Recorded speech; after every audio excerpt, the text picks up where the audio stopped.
been taken over by people like Ellis now, you know, with dick pics and whatnot. But the marketers ruin everything anyway. It's just what happens. But is there any way that anything I can treat Josh on? So I could have sent. For fuck's sake! I could have sent him your way. But he's a tight cunt, and I just knew it wouldn't be worth you setting up Cash App and having to have a conversation with this guy over a $5 or a $10. I can send him your way if you want. No, not for a $5, mate. Needs to be a few more zeros there, doesn't it? I've got to be really careful what I say here, because you don't want to be saying that people shouldn't have kids, but it's hard to break the cycle then if you've not figured it out. I'll 100% say it. A lot of people shouldn't have kids. Yeah. I struggle to have high or low emotions. I'm just kind of just rendering it middle me. Like if someone rung me and said, "Oh, so and so's died," I'd be like, "Oh, you know, that's bad." To be 10k. The official goal that we started when we first was to go 10k by the end of this year, and I feel like we could potentially do it. That's a big ask, but boys, just do us a favour, share it. I think that's easy to do, innit? Like, get the content out there. If you like what we talk about, whether it be the shorts, the full podcast, share it. Subscribe, you know that. Like it. What else helps the channel? Commenting. Getting your notification bell on. So that when we upload anything, short, podcast, vlog, whatever, if you've got your notification turned on, you'll get notifications so you won't miss any of the content. But the main thing really is subscribing to the channel. Whether you fucking hate the channel, you're never going to come back, you can't stand me, Josh or Keegan, just fucking stick a subscription on there, mate. That's it. The homeowner. I'd be sending Christian boys round to go pull them out. Yeah, it'd be sickening that. 3 a.m. Yeah, fucking off the nut. In Ivies. Yeah. Yeah, I'd be out of it. Yeah. You want to go on our last?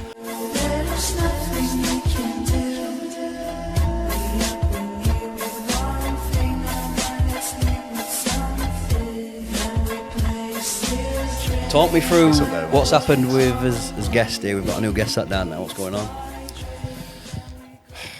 Been let down, haven't we? First time, to be fair. Say, to be honest. Yeah. There might be a reason for it, but we've been let down. I doubt there's a reason for it. Ben Hatchett was supposed to be here. I messaged him last night saying we'll be at yours for 12 o'clock. Not heard anything all day. Gave Big Red his number. Sent him there to go pick him up. I thought you could have been abducted. I thought we needed like a bit of a safe word. I thought fucking something's happened. Yeah, just I'm not even asked. Like, no, we keep moving, don't we? It is what it is. It's a shame, but it'll be his last chance to be on podcast, no matter what the excuse is. It's a bit of a... It's not even a kick in teeth, to be honest, because I'd rather just have a fucking boy sit down. It's just shit that you spend 2 or 3 days prepping for a podcast and researching and fucking looking at stuff you're not even really interested in to find out so you can have a good conversation. And this don't turn up for whatever reason, so... Let's go back to the previous week. We went to Carlisle, Danny Christie. You gave a good account of yourself there, mate. There's been a good response from the video, plenty of views. I think it showed us there. We'll like try and unpack this on here. Just, I liked doing that. Yeah, I really enjoyed it. I liked editing it, even though I didn't put as much time into it as I probably wanted to moving forward. Like, if that's a regular thing on this podcast, like a video series / don't have to be 2 serious mini documentaries. I had an idea of doing something which we got shut down straight away, didn't I? But yeah, maybe don't lean too much into... Talk about it, see if people think it's a good idea. Well, my idea was around here, but like in hindsight, when he basically said we'd be like fucking a little bit like Tommy Robinson-esque, you know, going and unbiasedly going looking at, you know, all these hotels around here that have got all these... To be fair, I've seen a few people do it already, me. But they seem to get quite a bad... They don't seem to like... The staff don't like it for some reason. It's the staff that... I think the lads are probably sweet with it, but it seems to be the staff don't allow it. Did you know what they did in South Milford Hotel? They're not in that winding wheel, are they there? Are they that Best Western? All Day One. Are they there as well? Yeah, apparently the few got put in there and... they'd all been out that night and they brought loads of roadkill home and a salt chef to cook it and that, like deer off outside the road. That's intense. Oh my God. No wonder staff don't want you in there. There must be some dodgy shit going on if staff are like, no, get out. I watched the video and I think I probably watched the same one as you. Someone walks up to him trying to have a conversation. He's actually having a conversation with these 2 refugees, or whatever you'd class them as. And staff comes out and fucking says, get away from me, you're not allowed around here and all that. So I don't know enough about it, so like I could try and go in unbiased, but trying to get an understanding of what are all these fit and able men coming into the country for? Are they coming in to work? Are they coming here for a reason? Is it? Well, to me, whenever you see them, really, they're just walking about, aren't they? They're just fucking floating out there. I feel you'd turn up and be like, oh, what? Are you working? No. Are you getting money from government? Yeah, and 3 meals a day. You'd end up being pissed off and being like, you fucking scumbag. Yeah, what are your intentions? Got no intentions of that. No. What, just him at Best Western just losing his shit? Probably, mate. Probably happened. Just fucking squeezing folk to death. It could be good for vlog, to be fair. Let's do it. But let's go back to the Danny Christie vlog. What did you think to it all? I loved it. It was class. The spar, I enjoyed the spar like this. I've never sparred like that with anybody in my life, to be honest. I've had spars when I were in military that were like you were trying to hurt each other and not getting anything out of it. Whereas that, it was 10 rounds of just. The good thing about sparring with Danny is he knows how to pull his punches with sparring. He knows not to fucking follow through. Even some of them, Keegan said like, "Oh, that one that just missed there, that one looked like it went fast," and it was the same as every punch that we were both throwing. But because it doesn't hit you, it goes past you fast. But there's not much behind him. Like you can see in that back end at last round when I'm getting it with like little shots that like just knocking my head back. If he wanted to, he could fucking really try and put them through me and probably try and rock me with them. But because it's sparring, you can tell he's experienced enough to put 60 or 70%. So dissect that for me as a sports fan, someone who's not sparred like you boys do there. You said in the vlog that you get more nervous sometimes for the spar than you do an actual fight. Is that because if you're sparring with someone for the first time, you're trying to find a level of where you're going to go at, if that makes sense? Because it seemed to me watching it, and I've watched a lot of sparring, that it goes through the levels just naturally anyway. You go through the gears and if he hits you a little bit harder, vice versa and whatnot. Like that does play a part of it, like not knowing. Because he even said before, he was like, "Oh, it's not going to be a hard spar. It's just going to be a technical spar." So I knew he wasn't going to come and try and take me head off. But there's always that chance of he's going to hit his technical spar might be a bit harder than your technical spar.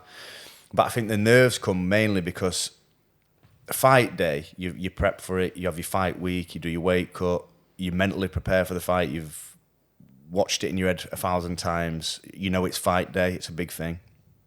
So I think with a BKB fight I knew everything was done. The only thing I had to do now was do a good warm-up and fight. But with sparring, especially when you're thinking about, take vlogging out of the situation, but when you're sparring anyway, like on Sunday I'm going to be sparring at Bad Company, but because there's loads of people there that I've never sparred with before and you don't want to look bad, you don't want to perform bad, you want to make sure that you've worked on your cardio and you don't. Do you think about stuff like not getting cut, not getting hurt for fight? Does that cross your mind? That didn't cross my mind at all.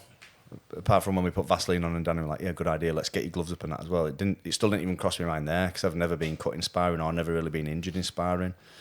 But I think the nerves come mainly just from knowing that you are about to step in the ring and just have a bit of a fight with someone who you've never done it with before. Is it a bit different there as well, obviously, because you've got a decent relationship with Danny, or rather than going into a fight not knowing this person and wanting to hurt them, obviously there's a decent relationship there with Danny as well? No, is that where nerves come from or not? Surprisingly, that done because I've been to ones when I was in military and you'd travel to another gym where you didn't know any of them and it was more nerve-wracking then, like sparring with a bunch of randomers. I think if anything, it's the fact that I've got a good relationship with Danny were taking the edge off the nerves, to be fair. But as soon as that first round, like the first round, you're still a little bit nervous. You don't want to put too much into a punch. You don't want to get caught early. You don't want to trip over your feet, whatever. As soon as that bell goes to say end it round, your nerves are out, and then you can start ramping up a bit. Then, and yeah, like you just said, then it back end it rounds do start ramping up. But I think that's also fatigue as well, because you don't have as much to throw a punch. Your body needs to be strong enough to pull it back or stop it, or if you miss a shot to pull your body back. When you get fatigued, I winged a few shots in. There was a bit where I did like a backhand and then threw like a bit of a lazy hook, and I think that's when the power. Obviously, you're getting into the flow of it a bit more as well. You're getting a bit more confident with your shots and stuff. But I think fatigue makes you go a bit heavier as well when you can't really pull your shots as well. How do you feel your preparation's going for this upcoming fight? Not as well as it could be. I know that. Does it seem to? You started strong. Yeah. I don't really know what you're doing. Yeah. Your S&C and your training now. We get a session in once a week in garage, which is a flog. But do you feel like it's just flattened out or regressed? Well, the thing was, when we came back from Kingpin, I remember saying, I actually thought about this at weekend. I was like saying, no, I'm going to train like a professional. I'm going to do this. I've got all the time. I've got money back in me. I'm going to run 3 times a week. I'm going to diet like one. And then I don't know what it is. I think, like I said, it was from getting matched against someone who I don't rate that much. So you kind of underestimate him, whether you like it or not. There's no way I can get matched against someone and go, right, I'm going to train like fucking Mike Tyson for this fight. Because I just walk in and I already think I'm going to knock him out anyway. And I know everyone. It's silly to say it sounds silly when I'm saying it, but when I know the thought process and I've watched his fights and that, and I'm like, it's just fucking. To me, it just seems like a journeyman or whatever. So it does make you lose the drive to want to be training 3 times a day and not touching a drop of alcohol or not having a suck on a vape or whatever.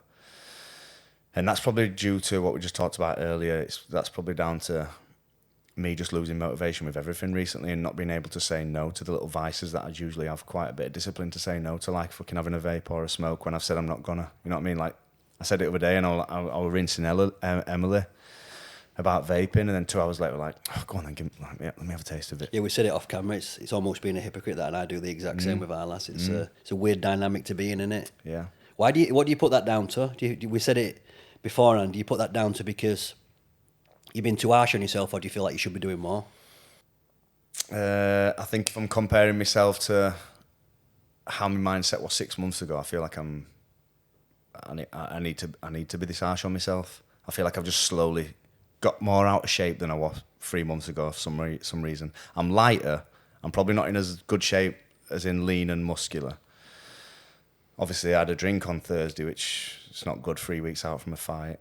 And then just my diet, vaping, odd smoke. How do you keep pointing to me when you say vape? Because I smoke your vape. Like, I don't smoke. I might go weed vape. Like, but you know, it's normal every time I'm like, go on and gives a bit of that. Apart from yesterday, the first time I said, that comes down to just being disciplined and a bit of willpower. That's all it is, discipline, and that's why. But then the reason why I said I think I'm being a hypocrite is because I'm reading the book Discipline is Destiny. Reading all these things and all these fucking motivational war heroes who decided to quit smoking after 20 years of being at war and never touched a cig again in his life. Then there's me reading it, getting all this willpower. Vaping away. Yeah, and then like he turns up like, oh, how are you doing? Oh, gives a toke of that. What's the fucking point? That's why I said The I'm being a vape I've hypocrite. never got into. I smoke occasional American Spirit on a morning. And obviously a little bit of weed on a night, but I've never got into that vaping, mate. It's mad though because I say I only do the vaping like out of boredom or because it tastes nice and it stops me snacking, and then I'll just have a vape and then he'll go and I'll just go and eat fucking jam and peanut butter bagel. It's mad how many people now vape who have never smoked. Yeah. Who have just picked a vape up and just started vaping. I was It's wild. walking through Castown the other day, and you've got such a wide variety of people who vape. You've got like young people who shouldn't be smoking anyway. What do they need nicotine for? They've got endless energy. And then grandmas just like going around town just chewing old school vapes, you know, with liquid in. It's like, what? But they've been banned now, aren't they? I'm not sure if they've been banned yet, but I know they were getting banned. The disposable ones. Yeah, the disposable ones. You'll always get the ones that you can fill up with liquid. What's the justification for Just banning like they're too strong. They've got too much nicotine in them per. What is it? They've got like It's like 20% nicotine in it. Well, per some of those bar. disposables don't they have like 1,500 puffs in it. Yeah. Some of our lasses mates go through like one a day. Some of the ones that were banned had 3,500 in or something like that. It does make you think what chemicals and that are in them, though. To That's make them it, taste bro. You like that. Can't be You good for being literally- that cheap. No. You're smoking. If you looked inside, it's fucking cotton wool doused in nicotine liquid next to a battery, and the battery heats the fucking wool up. Yeah, and it's you're not- it's vaping not that ideal, battery is it? acid or something. It's It'll come out. It'll probably surface that there's some detrimental. Oh yeah, things. no. When we're like 50, 60, everyone who were in our area will just start dropping dead, and they'll just go. I remember 20 years ago when them vapes come out. That's what's done. I always think that about MCAT though. Could just be sat in liver, just laying dormant until one day it's just like boom, I'm back. I'm back. Because that were crazy. I don't want to dive too deep down that rabbit hole, but that was just.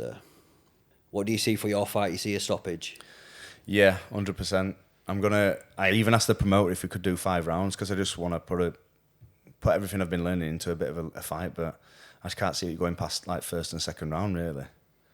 If I can do 10 rounds sparring with Danny and hold my own against someone like that who's really experienced and strong, 4 or 5 kilos heavier than me, then I just can't see how this guy who I've been watching on YouTube for the last couple of weeks is going to get anywhere near me. Do you spend quite a bit of time watching the fights then, or just watch little bits? I'll watch when I first get the fight offered to me. I'll watch him. I could just watch 10 seconds and watch it and be like, yeah, that's fine. And then as it gets closer, as I'm starting to adjust things in training, like when I trained with Wayne, I'll watch a little bit there just to see what he does so we can work towards it. Then I'll probably watch a couple of things week leading up to the fight and just think of what I feel like is going to win the fight for me. How are you finding it with Wayne? I've only trained with him twice. I meant to be with him last week, but he ended up cancelling on me. But he's sound. The good thing about Wayne is it's not a workout whatsoever. I barely even break a sweat, but the amount of knowledge that I get out of him and stuff that I can take with me to work on for the rest of the week is spot on. And like, Daryl Kendall's a fucking mint pad man, and he's probably a good corner man. He's a professional coach, but when it comes to technique on pads and planning out my attacks, it's not really that. But Daryl's good because I get to do a good workout. I get like 10 or 12 rounds on pads with him, and it's a good sweat, and you can work on your own technique. But when it comes to fight IQ, I think Wayne is the one there. you say there that your ambition for your potential and what you want to push towards wants to be high. You're harsh on yourself. You're critical on yourself. All this stuff. You've started journal again. Like we mentioned it off camera. This concept of having like a worthy ideal that will get you out of bed in the morning, a worthy mission, something that's bigger than you, that's going to get you motivated and push on. What are you trying to achieve? So when you're doing all this journal and all this work, do you have a specific target in mind, or you just want to become a better human almost? Guys, this is an emergency. Click the subscribe button right there. Yeah. Click the notifications so you don't miss when we post a podcast, and just like, share and comment on every single post you see. I felt like I had everything figured out. The motivation that me and you had when we first started FullyGame, everything were working perfectly. Don't get me wrong, the OnlyFans weren't doing as well as it is now. But I seem to be able to put 12 to 15 hours a day into everything that we were doing. And as it slowly slowed down, I even give myself little tasks now, like take content for an hour, schedule posts. Because we aren't doing much editing, I'm sat there with 6 to 8 hours worth of free time and I just can't put my finger on anything. But what I'm putting that down to is the bad habits that I'm trying to shake now: coffee, smoking weed, vaping, eating shit. And yesterday and the day before that were 2 days, and I know I had a bit of a party on Thursday, were 2 days where I've just felt utterly lower than I have done in months. And the only thing that's really changing is I'm having way more caffeine than I usually am. I've gone back into the routine of smoking, and I'm vaping when I've told myself for months that I'm not going to do it. And I try. You think that could have been anything to do with the TRT results? Yeah, I do actually. Do you know what I don't think helps you a lot? Obviously, it has got its major benefits, but your whoops rap. I think sometimes said this, yeah. I think sometimes you wake up, you'll see that you're only 30% recovered, and that's it for your Yeah, day. he's on suicide watch, You've already told yourself that you aren't fully recovered. I know, day. but that's only happened once, and that was yesterday. And to be honest, I already felt like shit when I woke up. So I woke up, felt like shit, looked at my watch, 30% recovered. Fuck's sake, that's me not going on my run that I just planned in. So yeah, it did put a damper on my day, but. But I feel you're mentally strong enough to fuck the workshop and go do the run. I could have done. But I feel like this is smarter than what I am. I feel like it measures your HRV and all your resting heart rate and everything else. So if it's just tracked my sleep for 8 hours and it can see that my resting heart rate is higher than usual, my HRV is lower than what it usually is, I'm probably dehydrated. It's told me exactly what time I woke up and went to bed and how many times I woke up at night and how much deep sleep I didn't get. So who am I then to go, nah, fuck you, science, I'm going to go and just do this run just out of pure determination. You bought it for that validation, really. Yeah, I could have easily lost my patience with it yesterday and thought, fuck you, I don't feel 35%, I feel 50. But then today I've woke up, felt fresh, looked at my strap, 75%, went and had a big training session, felt fine. So I know that if I just keep listening to it on my down days, and I even put in my journal this morning, a note to look back at when I have these days where I'm feeling like I'm not doing enough, I ain't got no energy, my motivation's not there, just realise that I could just be run down and just have a day off. Because that kills me. I've not had a proper day off where I've sat and not trained, not been on a walk, not done much work in fucking months. And today I feel 10 times better than I did yesterday. I think sometimes for me as well, it's like this notion of sprint and recover. But like when you're sprinting, it's like you need to know when to stop sprinting, almost when to get off the merry-go-round or the waltzers to be able to recover. Because a lot of the things we do, it's not just the physical task, it's the bandwidth required. So to be creative in any element, I don't care what anybody says, to maintain that at a high level is very hard with the small team that we've got. So you've got to be understanding of yourself that there's going to be periods where you do have to go back to the cave and recover, whatever that might be. But I think where I've been tripping up is that I've been sprinting, but then my recovery has just been poor. Or it's been wasted, i.e. just getting stoned and watching TV, 100%.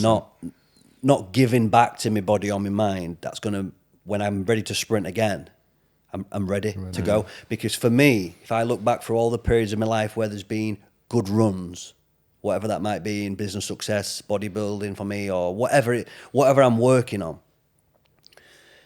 the key for me here is this, and I've like realised this when I've started journaling again, is when you do that sprint, the most successful people, I guarantee, right, whoever you can think of, they can hold the sprint longer, and then the recovery is short, and they can go again, and they're short and effective and can go again, because that's the key in it. You need time behind the wheel.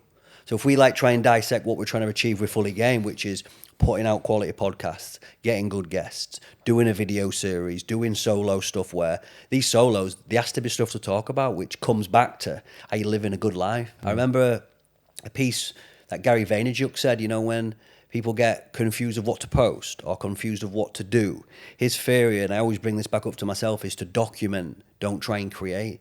And the thesis behind that for me is that if you're living a fun life, done deal, isn't it? Yeah, should be it's planned, like shouldn't there? it's a done deal. It's easy to document that. So I think us, especially from the small towns that we're in, you can fall into sort of, it's almost like Groundhog Day. And that's the thing I don't like. That's what I've been in for. Does that make sense? 3 months now. Because it is Groundhog Day, but what we've got to be smart there is of dissecting, you know, we go back to this worthy ideal of dissecting, what do we, me and you talk a lot, but we've never really sat down, what do we want to achieve with the podcast? Obviously, we want it to create income for ourselves and create a business, and I think you've got the potential with podcasting to do that, but it's like, well, how do we get to that first and foremost? But secondly, what are we trying to create? It's massively important to think about that and to think about that regular, I think. Most people don't do that. They don't have a worthy ideal. They don't schedule the life out. If you don't schedule a life out, it's easy now in society. I'm reading this 1984 at the minute, this book by George Orwell. It's easy to fall into other people's sort of plans and systems then, because that's an easy route, isn't it? To be self-sufficient and to have the time. Have you ever read the book Hero's Journey? Aubrey Marcus has got a podcast on it, The Hero's Journey, and a big part of that is going back in the cave. But when you go back to the cave, it can't just be endlessly scrolling. You can't just be watching shit on Netflix. You can't just be sat having a Chinese with your missus watching fucking True Blood like I am at the minute. It's got to be, no, go inward. There's nothing wrong with going inward, but there's got to be a reason for doing that, which is, you know, when people say meditating and manifesting, these are all things that are important, but I think even myself don't fully understand what it means. To manifest is to get the idea, innit? Yeah. It's to get that concept of what do I want to do. And that can be hard to find if you're getting all this sensory input and bombarded by just crazy shit. I think sometimes as well you can sit there and think, what do you want? But it's not, right, I want this. It's like, right, I want this, but what is my next step to get to that? And it's not, you just jump straight to that, is it? It's that building as well. But I think if you've got a mission that will pull you, let's just say, to me, it were always a financial goal. So it were a financial goal in my head, which is right or wrong, that's just what motivated me. X amount of money per month, that's what I want to make. Then I just had to reverse engineer the plan then. But what I did, because we had a conversation last week, it's the easy solution for me, being a kid from Castle, get around people who've made that money. Yeah. Learn from them. And that's because you've got goals and I want this, to be able to get, like in my network marketing career, I was able to be around people who were far more successful than me. And there's successful people in this town, but it's hard to get around them. Yeah. It's hard to get that access to them. And that's all I craved when I was young. Just like, give me some access so I can understand what you've done and how you've done it. I've been speaking to Charlie a lot, my missus, and just with how much I've changed, just being around you two guys recently has changed me absolutely loads. Just being around you and being around Carl and stuff like that. Yeah. It's just nice to see people like that. I've never really associated with anybody like that, especially from around this area. That's why it's so important. Sorry, carry on. And with people my age, it's like they're all just living for the weekend. You know what I mean? I'm past that. I'm not. Yeah. I don't want to be doing that. Yeah. I've got kids to look out for. Do you know what I mean? I always wonder that with me. There, dissect this then. So when I was doing that, you know deep down, everyone knows who's partying. You'll justify it that it's fun, or you'll justify it that I'm having crack. It's just what you do when you're growing up. But I think deep down they know they're offsetting or putting off something that is required. Deep down they know that. Everybody does. No one gets into drugs thinking, or partying, whatever you want to call it, that this is what I want to do in my life. It's not even so much getting into the drugs. It's just the lifestyle that people live in. They just live for the weekend. Mm. And then when they're feeling a bit down, they go for a walk in Peaks, don't they? Go back to this 1984 book. It's true that, isn't it? I started doing that when I stopped taking drugs. I start doing walks and that. Yeah, but then you see top people, of fucking hell, Velen. And but then you see one Facebook meme and it's like, why do all these drug addicts now go? Or start a podcast. But at least with podcasting, you get into sort of fucking verse out and voice out. And as we start doing these more solo ones, you'll start unpacking stuff and it'll start clicking. Nobody has decent conversations nowadays. Never happens. Keith Brooks said to us, didn't he, when Keith Brooks did the show with us, the last time he'd had an hour chat where uninterrupted was the last podcast I did with him. And that's crazy that doesn't happen. But now, I keep going back to this 1984 book, 'cause I'm reading it. It's Society will keep you like that. So you say there that you're living for the weekend. If you really unpack that, most people work jobs. Right? There's nothing wrong with it. Some jobs pay really well. I'm not denying that. But the work you Monday to Friday. So your freedom then, or your time freedom, can only be on a Saturday and a Sunday. Where if you had time to think about it now, especially with the internet or with any sales job, it can be 24/7. Or you can create sort of your schedule. That's the key for me. You need a mission at the top, and that can change over time. Because I thought it was a financial goal for me. When you hit that financial goal, I weren't happy. So you quickly realise, hold on a minute, that the money will bring the freedom, but it should bring you the freedom, like me and you, then to have that time to think about what's the next play. Because you have to take care of the money first. I'm a big believer in that. So like someone in your position at the minute who's undecisive, right? Am I going to continue with work? Am I going to become a business owner? Am I going to do X, Y, and Z, whatever you're thinking about doing to make money? Once you've got to a certain level of income, so I think, that takes care of your money problems, then you can focus on the mission. Yeah. That's what people have to think buys your time. Buys your time. Yeah. Because that's what you're doing. Most people only go to work to exchange the time for money. Well, money is time, innit? That's what they're saying. Yeah, but that's what people do, don't they? They're going to work. I said this to you. How would you live your life if there were no such thing as money? Your day spent would be different, wouldn't it? Yeah, I'd love to live like a tribe for a couple of weeks, me. Absolutely love it. But your day would be spent different. And I think where people get a little bit... This is when I even feel people get lost in these conspiracy theories, is that we fully understand now, when we're accepting that we're in this society that we have to pay taxes, do all these things, and we're in this thing that we haven't created. And you can fight against that for sure. You can be like, but then fuck again, this, fuck money's that. something that we've created in this thing that we've not created, that we live by. Yeah. But if you go back in time about money, do you know how money started? It was just a barter. It were a bit of paper. It were an exchange for your goods for my goods. Yeah. And then the crazy thing is that you can just print that much money that it becomes almost like there's no value to it then. And a select few have all the money. And the masses just sit literally just a wage slaves then almost. You're a wage slave. And when you look at business, they're never going to probably pay you what you're worth. They can only really pay you what's going to keep you showing up. Because if you just give someone an inflated salary or inflated wage, they won't show up next week, would they? No. So that's like a weird dynamic to sort of like understand for me. I don't even know where we're going with that, but just... We got carried away with it. To be fair, I would actually love to strip it back to basics and just live like hunter-gatherers live, just for a couple of weeks, just to take you that back, right? You wake up that morning. I think that's important, but I don't know if sometimes that sometimes is how I feel when I've felt like this. Just, how do I explain this? It's putting off what's required, which is the work. Yeah. Because Jordan Peterson said in one of his books, when people think of retirement, what do you think of? Sitting on a beach with your feet up. How bored would you get after maybe a year of that? Fucking sat there with a margarita, wee missus smoking a bit. My retirement would not look anything like that. I'd be fucking travelling, doing fun stuff, like, especially if I had a bit of money banked up. Like, I wouldn't just be sitting, chilling, drinking fucking pina coladas in Benidorm. That won't be my retirement. My retirement, I might still be working. Your retirement might still be fucking selling motorhomes because you love doing it. I'm not saying you do love doing it, but you probably do. I do like the chaos of selling, but the problem with me with what I'm doing client services is that you're restricted to what you can make still. You're still restricted to what you can make because you're not pulling the strings, and it's not your money, if that makes sense. The business owners needs to take the lion's share, which is absolutely fair. That's what a business owner gets into business for, so he's getting the lion's share of the business. So I understand that. So I'm sort of lost in two tracks. Do I double down on client services, or do I love doing this? Mm-hmm. And I think we've got potential to make it work with the FullyGame brand, the Ellis Lacy brand, the Josh Maskill. That's what I'm going to say to you this morning. I wake up and knowing that I get to sit in a podcast with you. I wake up that morning, I feel just mint. I'm ready for it. Then it makes me feel mint. For See, this is where I'm like not saying I'm not excited to film podcasts because I am, but I mean like sometimes I've got exciting stuff going on in my life. I just said then that money buys time. I've got more money now than I ever have done. I've got the freedom because I'm not working for anyone. I've got nobody to answer to. I've got a nice house that I live in. I've got other things on the fucking horizon. I still don't wake up with that springy misstep. And you just said then about the TRT test. That definitely has affected me getting them results back and that being different. I'm going to send me other fingerprint off today and see what's really going down. Yeah, but dive deep into that. Well, what does make you happy? Like succeeding in something. But give me an example of what that means. If I set a goal for it to be...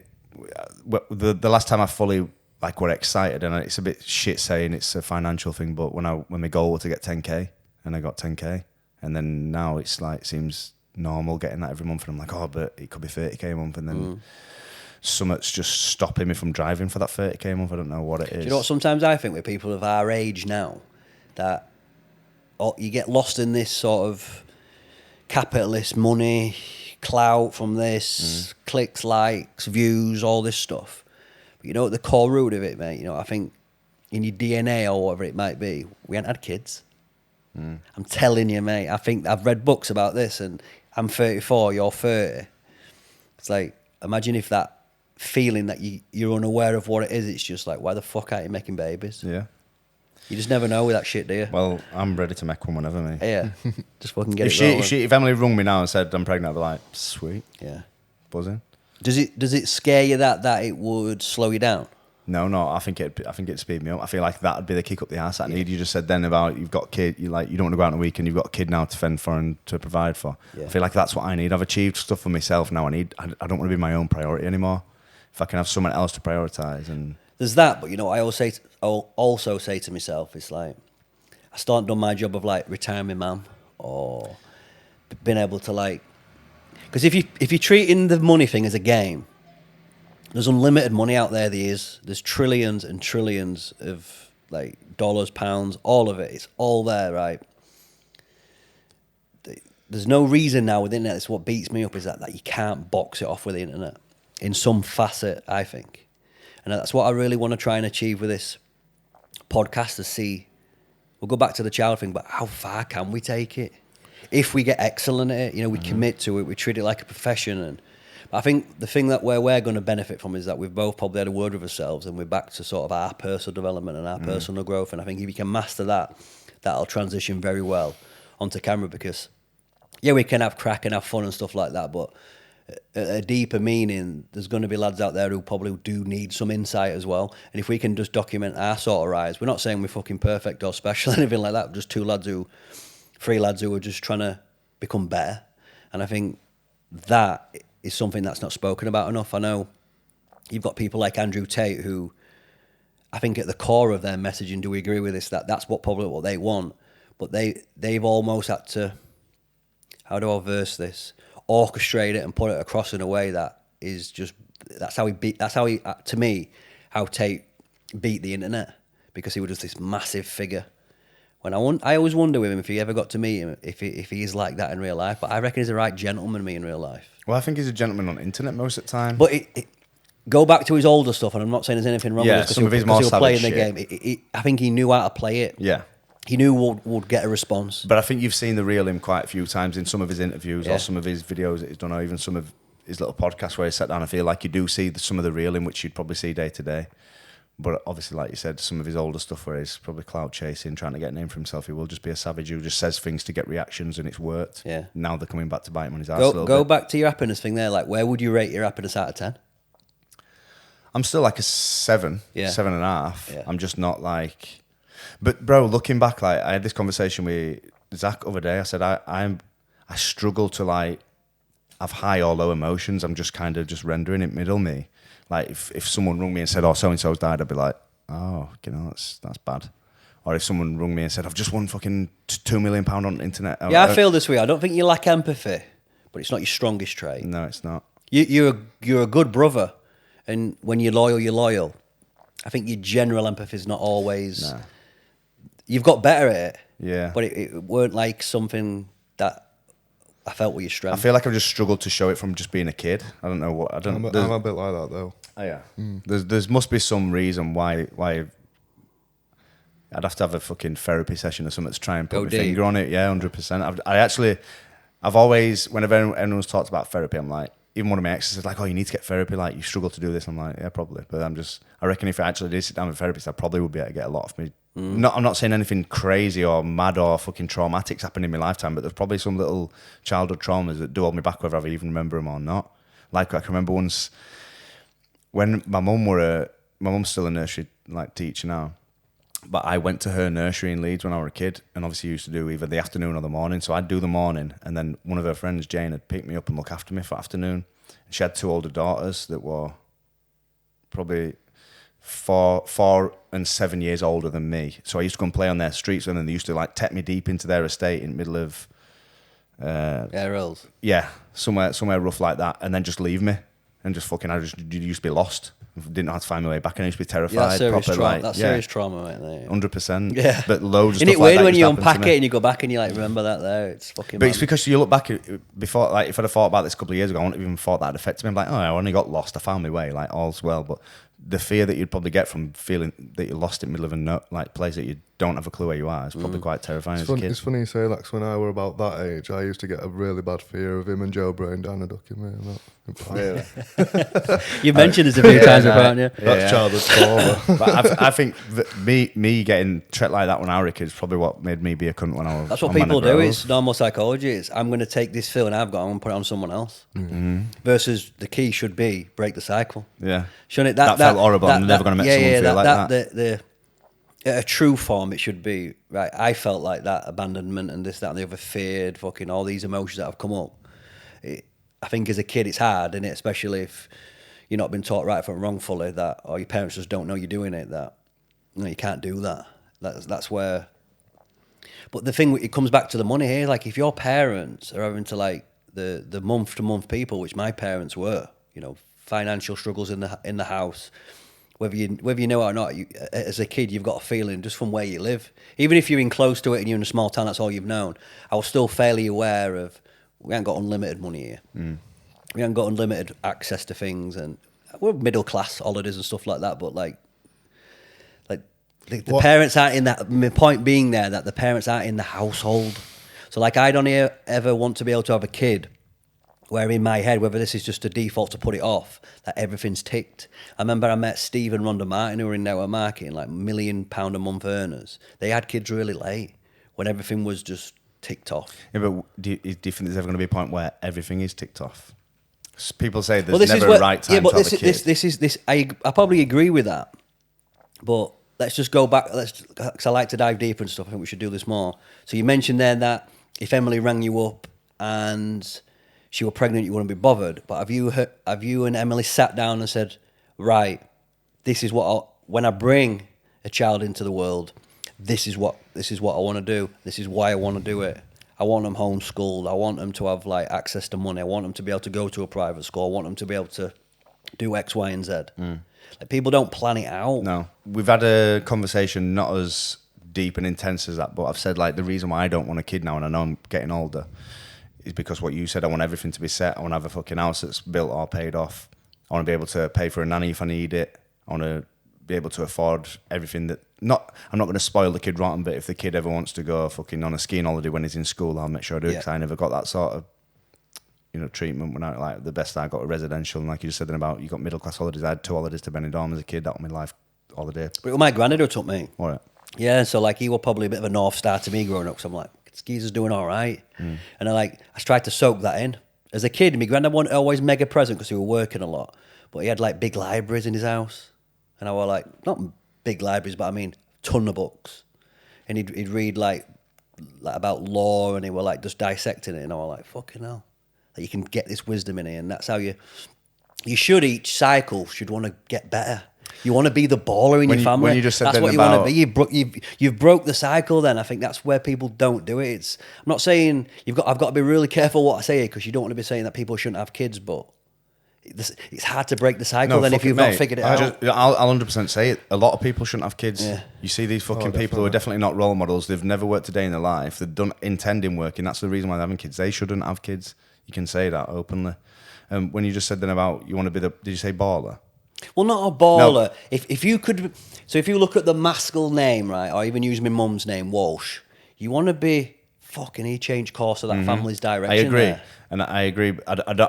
It's not that I want to be the fucking everyone looks and goes, oh, he did well for himself money wise. But the reason why I do journaling and I want to do all the self care and self help and make myself the best I can be is so that I can pass that on. Yeah. I'm not saying that my mum and dad didn't bring me up how I wanted to be brought. They brought me up perfectly fine, but I want to up that then, and I want to bring my kids up. And there's certain things that I look back at now that, even though my dad did everything for me, we were constantly spending time with me, there were certain lessons that my dad didn't teach me when I was a kid that I could have probably done with teaching, stuff about bullying and stuff like that. Like, don't get me wrong, he probably did say stuff to me like, don't fucking do that. But he were also on the other hand saying, if anybody says that to you, go and fucking punch him straight in the chin. Yeah. Whereas if that were me looking back now, I'd be like, don't get me wrong, I'd probably still be saying to give him a whack. But if I ever caught my kid being a bully or picking on somebody or calling someone names and stuff like that, I'd be straight into him. Whereas my dad, for some reason, didn't really get on to me that much as a kid, and he just sort of left me to it. He was probably just happy that it wasn't happening to me as much. It's like McGregor said, isn't it? If you can't aim for peace, aim between eyes. Yeah. There's part of that that's true, because you don't want to be getting bullied, but I feel like there's lessons you can teach a kid there, innit? Just don't go looking for it. If it's there, though, you've got to fucking... Yeah. You can dissect that a million ways, can't you? Because you're going to run into trouble eventually in your life, aren't you? So you want to be in a position where you can at least protect yourself, whatever that might be, through a martial arts strength, whatever you can do something. You've got to teach a kid, especially a young boy, that I'm surmising what you teach a boy to a girl will be very different. It will be a very different upbringing. Like a man needs to be strong and a woman probably needs to be a little bit more protected, and these are all variables. I definitely want a boy first. I only want a boy. Do you? I don't think... It's probably from me knowing how I treat women when I was a kid, like, it's cheating on everyone. Yeah, they're coming into a wild world, aren't they? Yeah. Have you seen what Elon Musk is speaking about in terms of he believes there's a huge depopulation problem? Yeah, I've seen bits on it, yeah. And then Jordan Peterson today's just talked about that. If you have more than 4 kids now, the female is tax exempt for the rest of her life on income tax. I've seen that. Have you seen Jordan Peterson's daughter? Hot, mate. Fucking unreal. Well, I heard a rumour that Tate flew her out. He did. She talks about it on one of his... She She just posted a thing today. Michaela Peterson. Yeah, she just posted a thing. But she'd be cool. She'd be cool to get on the podcast if we can... She just hit 1 million followers there. She does the... she had an autoimmune disease. You know what's wrong with her? No. So, like, the Western diet, she kept breaking out and having, like... Those stuff was basically wrong with her. She just eats steak every day now. That's all she eats. Pure carnivore diet. Just steak 2-3 times a day. Joe Rogan swears by that, though, doesn't he? He's done it on, like, his Sober October, but I think he leans... Sure you're not getting enough fucking nutrients, though? What, from meat? Like, from steak, the most nutrient-densest steak, mate. When you buy... You're not buying fucking 3 for a tenner from Asda. You're buying, like, fucking... 3 for 50 from... Yeah, like, she'll be, like, money they make, they'll be buying proper cuts of meat. Yeah. Like, well-treated cows and fucking all this fucking mad shit. Can't be getting little sizzle steaks. That's why I used to shop. Do you know what I mean? You like look at it, it's like, oh god damn. I'm only allowed 2 yeah, a day. you just understand then that obviously you're not going to get enough from you. But you said to me yesterday, I've been talking about the idea of just doing meat and fruit diet. I might go back to that. I could definitely do that.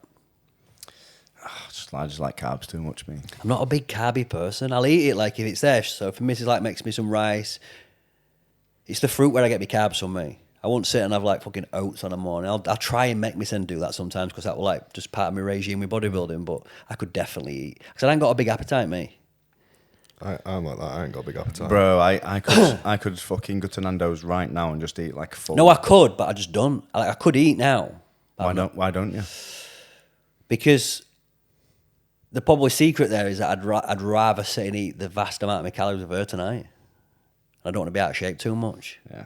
That's what I say to her. I'm like, we can offset as day, like we can reverse fast it where I fast during a big chunk at day, and on that I get all my calories. But do you feel like you're going to get all your protein in then? I'm definitely not at the minute. If I were more strict and regime, 1,000,000%, it'd be very easy for me to do that because I just leverage high quality meats. I'd probably leverage a protein shake here or there, getting 50, 100 grams out of that. So let's say I've not eaten since 7:30 last night. What time is it now? About 1 o'clock, 1:30. And so I'm going to go and have quite a lot of food after this now. I just feel like I'm just going to be stuffing my face for the next like 5-6 hours. Am I even going to get my calories in? Am I going to get my protein in? And what you just said then about having one big meal or like an hour or so where you miss this, there's no way you're getting 200 gram of protein in and all your carbs and fats. Yeah, but if you sat and ate a fucking huge amount of steak, but would your body use all that? I think it It's does. not only that, if you're doing it on a night as well, and you aren't all day, it's going to start affecting your sleep. Then if your body's no, but if you do it at like 6-7 o'clock and it digests in time, maybe there's some. Listen, I don't know enough about it, but I don't think we were designed to eat every 2 hours. Like, no. At probably a core level, like that's a fairly new thing. No. Like breakfast were a marketing idea, wasn't it? It's like breakfast is just when are you going to break the fast? Yeah. Don't mean it has to be at fucking 8 AM with a bowl of fucking Frosties and that. Do you know what I mean? That's what people do now. Our lass was like that when I first met her. She's like, I need my cereal. I'm like, you don't need your cereal. Like you're not getting anything out of that. But she's learned a little bit now. Should talk about BKFC. I think we want to talk about BKFC. I want to break down the Prime card first. If we got that Prime card on, so we can see it. I've memorised So it. top of the bill, Tommy Fury, KSI. I'm still, bro. You know what's weird to me. You just said I'm like not indecisive. What did you call me? You said easily influenced and like placeboed up. I'm fucking 100% backing Tommy Fury. Like even though he's doing stuff behind closed doors, he's doing all his training. He's not posting any vlogs, tweets, not doing anything. But then I see KSI tweet something like, "You watch 3 weeks today. I'm going to shock the world. I'm going to do this," and I see it and I'm like, you know what? Maybe he could. Maybe he's going to do that. Then I just think, am I just being fucking delusional? These guys are literally born social media stars. He talk probably the believes game. he's going to do it. I'm not denying KSI's belief or even probably... No, but I fucking believe him just from his one tweet. No, like he should have the belief that he's going to win. You shouldn't go and compete, I believe, if you don't think you're going to win. But Tommy also will have that same belief, but he's not blasting it all over social media, is what I'm saying. But then if Tommy started doing it, would I be like, oh yeah, maybe Tommy will do I it? feel like Tommy's just not a very good talker, me. No, but I think actually, Tommy you know what? Surprisingly, Tommy were good in that face-to-face. 100%, he outspoke KSI in that face-to-face. You know what I like best about all that face-off? What do you think I'm going to like best? The bit where he goes to throw bottom. Didn't flinch at all, No, mate. he didn't, did he? Didn't even But wink. KSI didn't did, even like he blink. did fuck up. sorry. He like went...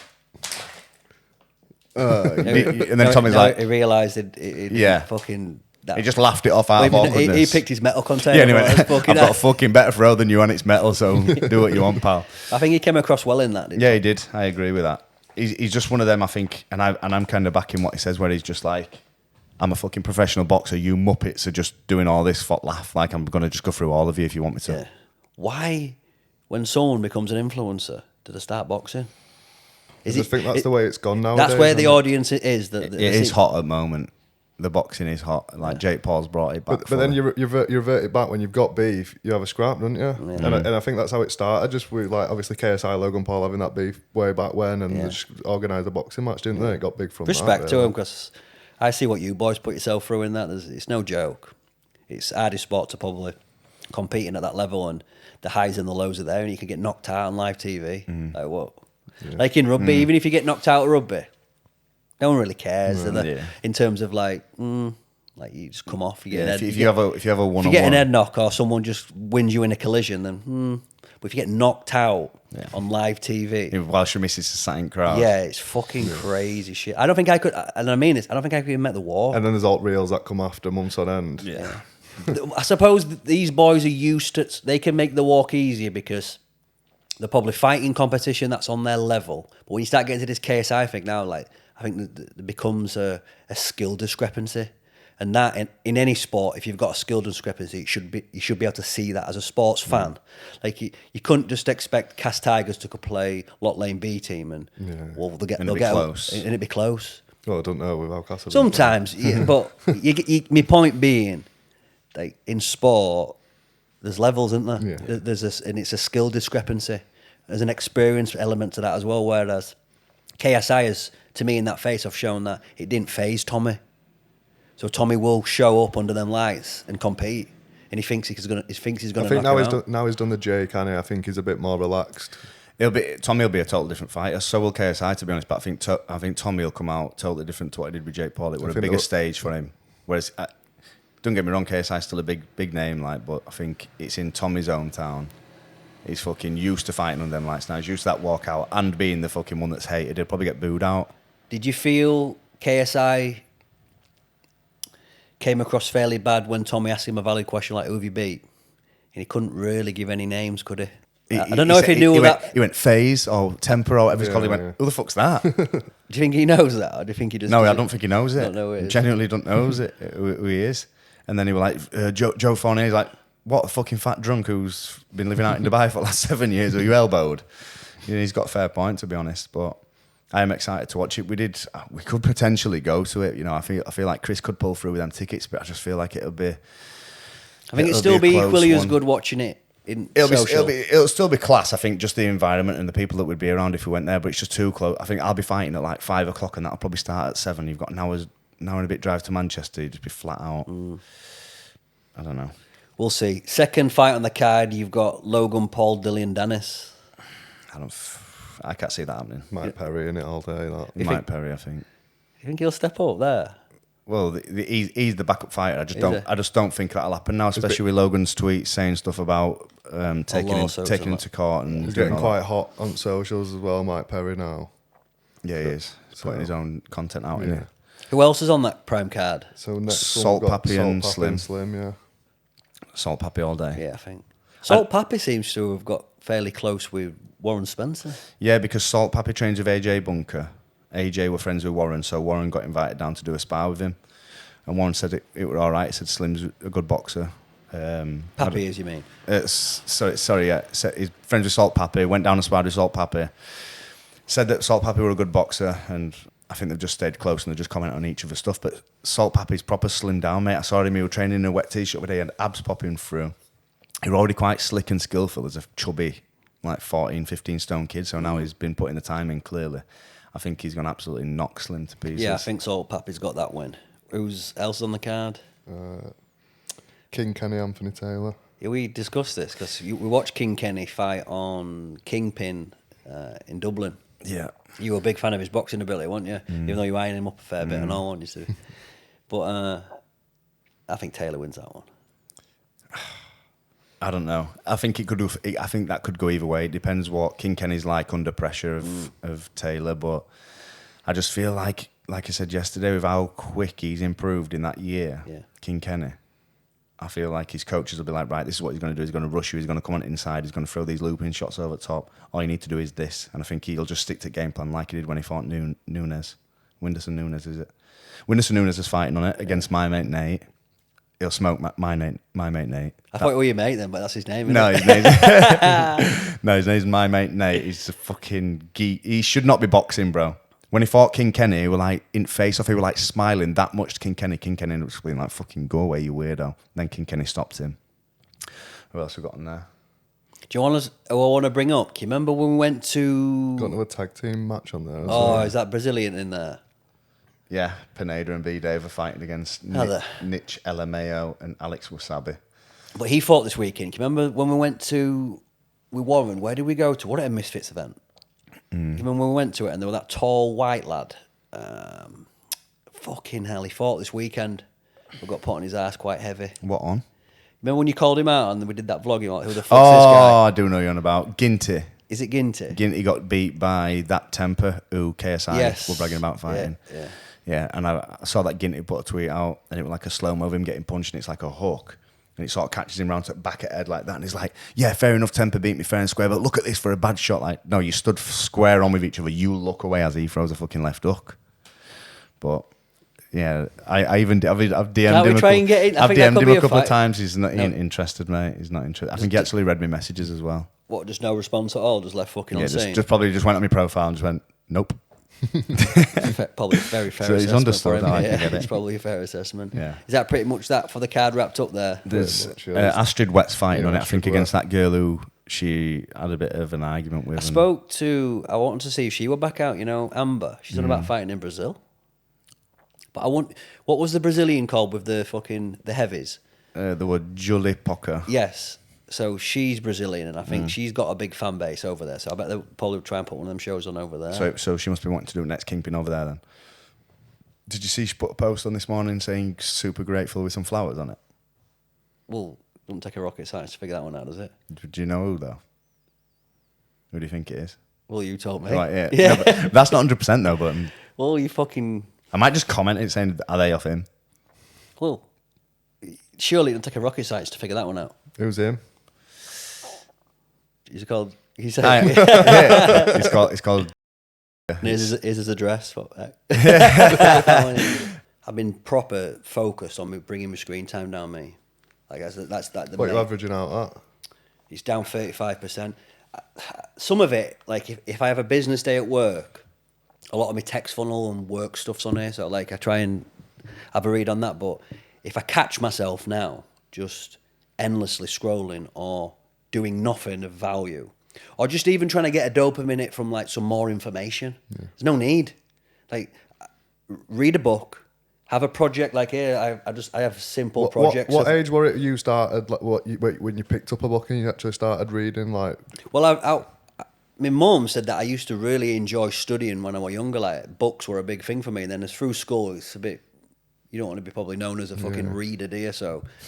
But there were times in high school that I used to try. I would sneak into the library and have a little fucking look at what they've got. I do remember that. But then that were probably year 7 and 8, then you definitely don't want to be seen in there. I don't even know where the library were in Casai.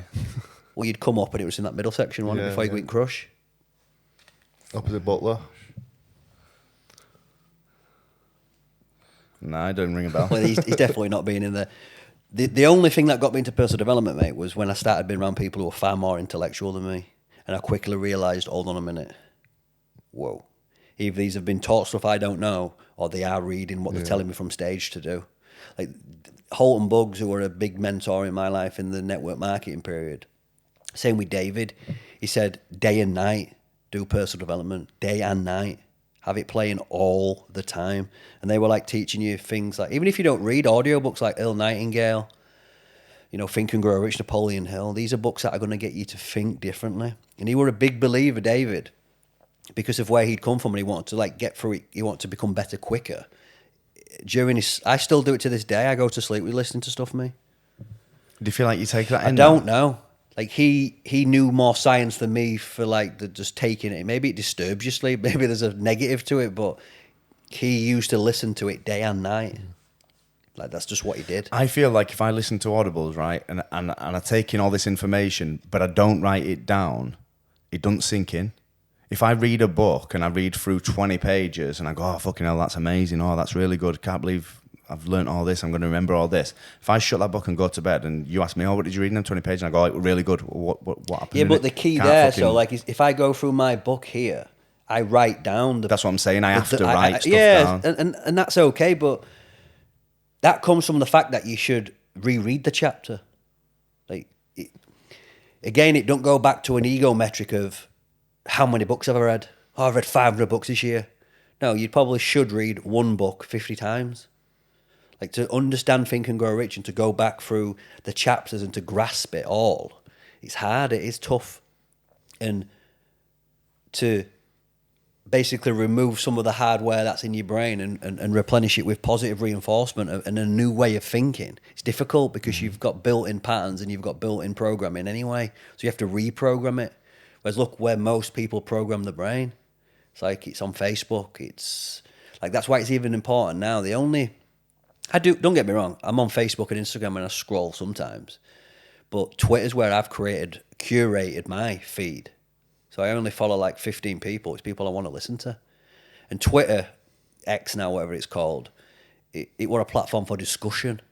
It weren't a platform to necessarily vent. It's been taken over by people like Ellis now, you know, with dick pics and whatnot. But the marketers ruin everything anyway. It's just what happens. But the thing that I like about Twitter, you can curate it so you only watch what you want to see.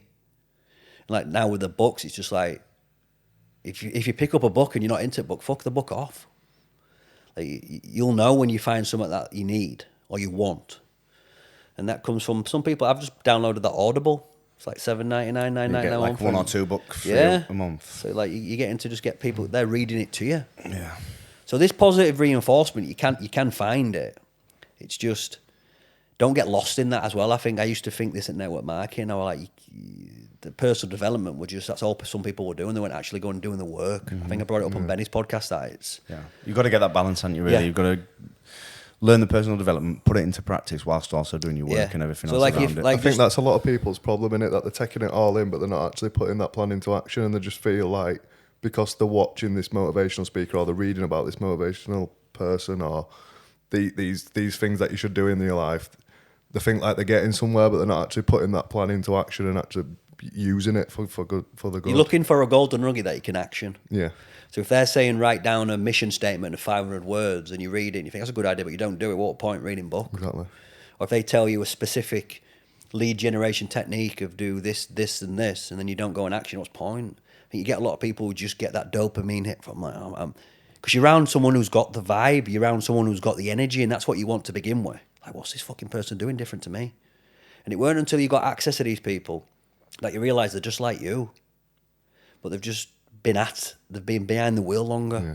And the key, and you brought it up a few weeks ago, is finding the right vehicle, mate.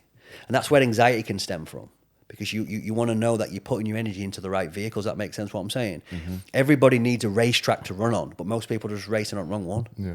So that's... But the opportunity now in the Western world's endless, isn't it? What you can do. You can do anything. So You can build a business around your passion now. I said that in the first conversation we had to each other, you know, when you first messaged me. Yeah. And I was like saying, I like struggling. I was like, I don't know what at the moment we could really do for you, but what you need to do is find something that you, I used because you'd put size on and it's changed quite a bit. I was like, if that's what you're passionate about, bodybuilding and putting weight on, then find a way to make money from that. Yeah. Be a personal coach, be an online coach, do whatever, do diet plans, and I can show you all the content side of stuff. Josh can help you do the ads side of stuff. And then he was like, it's not really something I'm interested in. And then you just, even now, I don't know if you found it now, I've not 100% found the thing that I would fucking live and die for. Like, I think that, if you let's try and understand that, you might never. Mm. You know, and you've got to be probably okay with that sometimes. Like, selling weren't something that I necessarily found joy in, but I could make money in it. And that's what I needed at that time. So that was the vehicle I needed. I'm like, I need to make money. And I'm not going to make money working at a Lane Sports Centre. But I feel like obviously when you're obviously closing this sale or whatnot, there's still that dopamine there afterwards, even though sometimes you don't enjoy maybe the build up or just doing it day to day. Well, I put it in my book here. It's like, you know, Peterson's book, Order and Chaos. We're all like craving order. But I also enjoy the chaos of life sometimes as well. So there needs to be a blend. I think that's what I'm missing. I think I'm missing the chaos. I reckon I think that's why you probably sign up to these fights and that. Do you know what I mean? You're giving yourself some bit of drama. Well, it's chaos, isn't it? That you're signing up to fight a man on a certain night, on a certain day, and he's training your training. Don't get any more fucking real than that, does it? I even get certain feelings like the BKFC. When I see that card in Liverpool, I'm like, I could probably fight in that. Should I message fucking Andrew and see if we can fight in that just for no reason? They were looking for one, but it's a bit too big for you. Yeah, so 85, 90. Yeah. So look at fucking Big Bakey. That's a weird one as well, because there's that crypto fight night what Warren's fighting on in Dubai. Yeah. So I messaged James and said, have you got to do that crypto fight night in Dubai? And he went, yeah. And I said, well, if they need anybody 75 to 80 kilo, you know where I am. And he put, sound, mate. Then I got a message off her a couple of days later saying, hi, are you into crypto? So I was like, it's a bit weird. Off who? Amber. Hi, you into crypto? Hi, are you into crypto? And I don't think she's into crypto, but I feel like he might have said, like, I want to find a crypto thingy, like, see if he's into crypto, see if he's even into crypto, because I think that's what it's all about. So I just put that, like, no, why are you? What the fuck's a digital currency to do out? So you're fighting? I put, no, why are you? And she just didn't reply. So then I'm like, it's fucking weird. And they try to mug me off it, because I'd fucking love it. I won't be surprised if these people are in like these, might blur this out, right? But when you get impressionable people, right, who have got followings, there's always going to be someone who comes in who thinks I can make you a quick buck here or do this, that, and the other. I'd always be cautious of that, mate. I'd never give access to my social media to anyone else, mate. Because, like, what's crypto to do with fighting? The crypto thing sponsoring the fights, like Block Asset did with the videos there. They're using the fighters to leverage marketing against their product, which is crypto. It's like fighting up Prime Crown. What are you going to pay? What he's going to fucking pay you in Bitcoin? Fucking dial. Danny Christie versus Jared Warren. That's headlining the bill. What's predictions with that? You got to back his boy there, man. Oh, 100%. We've got Anthony Holmes versus Bartek Kroll. Fighting at a lighter weight, fighting at middleweight. How's that weight? How's it coming off of him? He looks good. I'm going to go through after this as well and see him. We'll try and get some video stuff done for him, get it back rolling a bit. Fighting at a lighter weight. Bartek Kroll, I watched a little bit of his fighting. He's a southpaw. So you know more than me about that game. This will be a good fight. Gary Fox versus Robbie Brown. That'll be a good fight. I don't know if I've seen that Gary Fox fight, but I recognise his name from somewhere. I watched him originally spar with Danny Christie on one of his things, and then he fought on the last show and put a good performance in. Nice. Both tough men. That'll see what Robbie Brown's really about, though, won't it? He had Ben Atchin in the last fight. That's it. It's a good contest, that. You've got Luke Nevin versus Paul Cook. That'll be good. Cook looked well in his debut. Luke Nevin's improved a lot. So that'll be a good fight. We've got another local lad. We've got Nathan Owens versus Connor Cook. Connor Cook, that's who... Robbie Kennedy. Yeah, Robbie Kennedy. Ben Bonner versus Johnny Graham. Nice. And you've got Danny Mitchell fighting John Ferguson. Who's John Ferguson? I don't know his face, but Danny Mitchell's on the card. That's sick, that. That's a good card. It is a fucking top-notch card. That is a good card, Bakewell. I'm not paying for a table, though. Yeah, media passes Bakewell for the boy. Have you seen the Paddy Piblet and Ferguson. Yeah. Yeah, I just don't know how that one's going to go. I don't know. That's I don't know if panning out. Paddy can just sort of overwhelm him, but I saw a funny meme and it was like this black guy with Paddy's hairstyle and he was like pulling a face and it says Paddy's face when Tony stunts his first takedown. He's like panicking. he's still dangerous, isn't he? No doubt, but Was he on a 6-5 he just seems to be losing on the streak, decline, didn't he? He was like unbeatable at one point. I thought we were going to just go all the way and get the title. He had the what did they call it when Interim. he had the interim? But Father Time gets us all, boys. There's no denying that. So that game, when do you peak as a fighter? 30. 30. Yeah. Optimal time. And you've kind of got the knowledge on your side as well, yeah. Makes sense. And then I think maybe a little bit older, maybe 32, and then I think it starts to slow down a bit. So you only have a window there like 2 years. Then you Maybe- get maybe- freaks maybe like 4. John Jones who just has done it since he's been a kid. He's fighting Stipe. When is that? That's in a couple of weeks, that. It'd be a good fight to watch that. That is one. I know I said I don't like staying up for UFCs, but I will 100% stay up to watch John Jones. Can you remember fight. when Stipe fought Cormier second fight? He caught him with 12 body shots on bounce, and he was losing fight. Just went to body, 12 consecutive punches to body, and that just eventually made it where his head were a target, and just cleaned him up. I do like a good body shot. I just won't want to win my next fight by one. Why do you feel like it's a bit of a anticlimax to win on a body shot? Yeah, like if I were to watch a pro boxing fight, or if I were to watch KSI and Tommy Fury, and fucking KSI slipped a shot and threw a shot to body and dropped him and counted him out, I'd be like, fucking, that was some good boxing. But I feel like if it were me and I slipped aside and give someone a body shot and it took a 10 count, I'd be like, fucking pussy. Like, all my people want to see a knockout. That's why you go to a fight. You want to see blood and fucking guts, don't you? So don't get me wrong, I'll still be throwing some shots to the body, but I'm going to try and take his head clean off. Tell the truth about this. How good are Bad Boy Chiller Crew live? Tell the truth. It was weird for me because I was watching it on some people's things and they didn't really seem to sing. no, I can see why They if would you're not in the atmosphere, because Yeah. the reason why I'd see like your side, you thinking it looks a bit shit, is because the DJ's playing their song with their vocals playing through the speakers, All right. and then all they're doing is singing on their bits over the top of their voice with the mic a little bit louder. So if they stop singing, the voice would still go on anyway. So yeah, I'll take that away from them, but I'll also give the fact that Get everybody going. everything else, like how the DJ comes out with his ballet on, puts cans of Stella next to his decks and just starts playing some tunes to get crowd hyped. That's not even Bad Boy Chiller Crew Yeah, well, for that like old 10, gadget 15 for me. minutes. No, that old gadget. They were like his old driver, and they were an old gadget in a red hoodie whittled up just there, just drinking a can, just bobbing his head like this, and then they were just fucking the fact to a bunch of like degenerate, That's what it is, would have isn't it? been nobodies if they couldn't do that. Or just bouncing about on stage, entertaining people were good, and everyone was just fucking soaking it in. I think that's Was why the I liked audience it. mostly kids? There were a good variety there, wasn't there? The front were mostly kids. Yeah.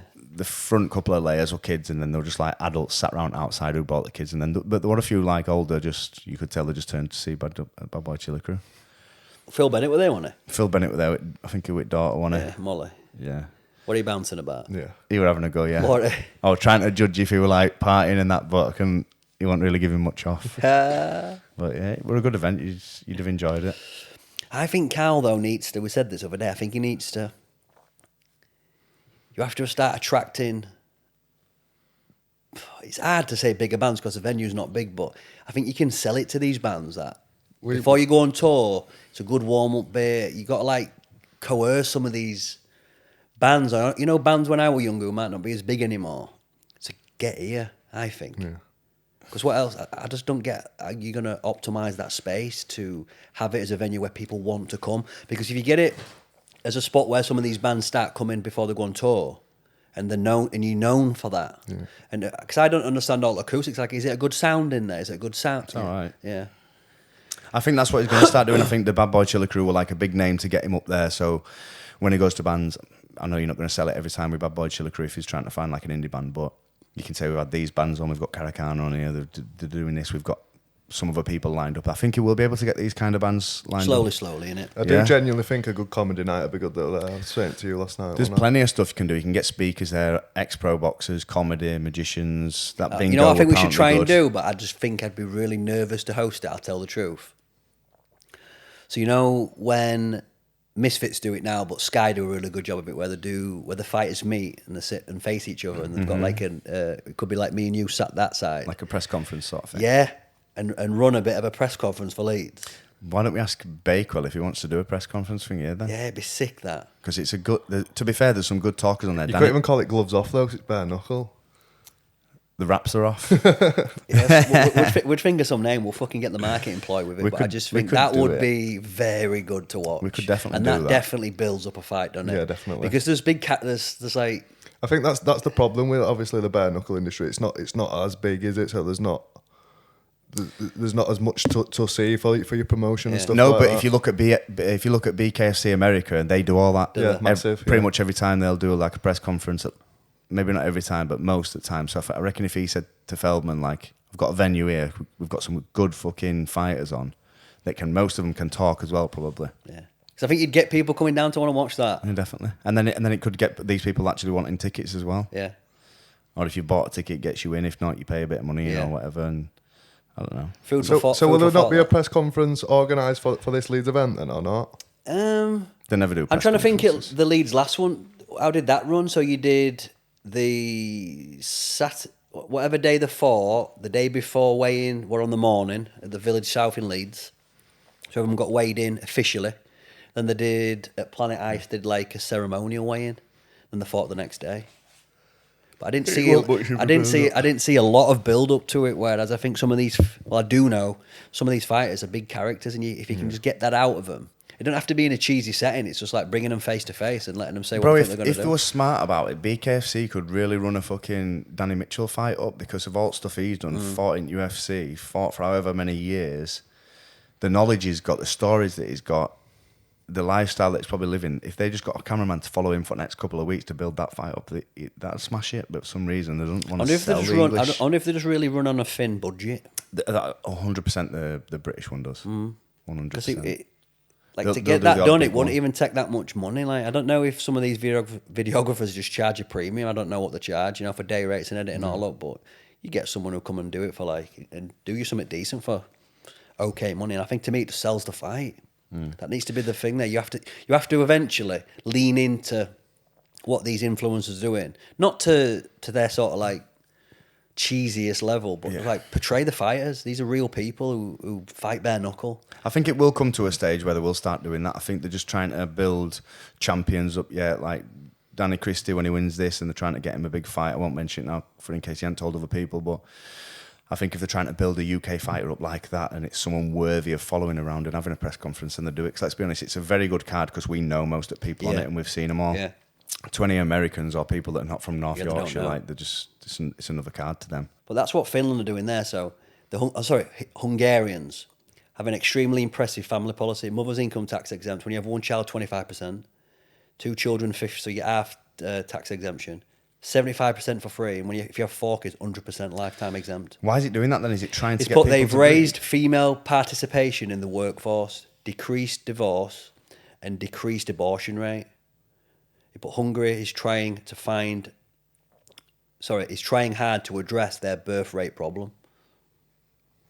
So it's specifically Hungary that have a birth rate problem? When I watch Musk on Full Send, is it, whatever it's called, he were saying there that there's a huge problem with depopulation. The people dying is not obviously matching the people that have been born. And the press would have you think that there's a population problem, overpopulation, but it's because we just segment ourselves into small little But then towns. again, it's like I think now, look at Cass now, how many houses is there? Yeah, it's fucking crammed. Where are all these people coming from? I think what happens there is people then, as the city, for example, Leeds grows and there's business to be had there, business owners will buy up. And another play to that is this, that rich people understand, right, that people will not be able to afford mortgages. Won't happen. Kids are going to look at it and be like, right, I can pay rent and I can use my money for me, or I'm going to tie myself into 40 years for something that I can't even afford anyway. I'll just rent where I live. Fucking pay double to what it's actually end up being worth. They'll just rent where they live, but someone's going to make money out of that, aren't they? Yeah. So you'll probably see a lot of council houses going up. You should.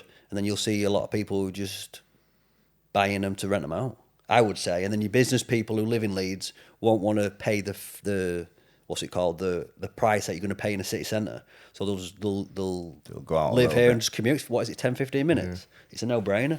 People commute an hour to work. There's no way I could do that. Yeah. I know some people who commute 2 hours a day.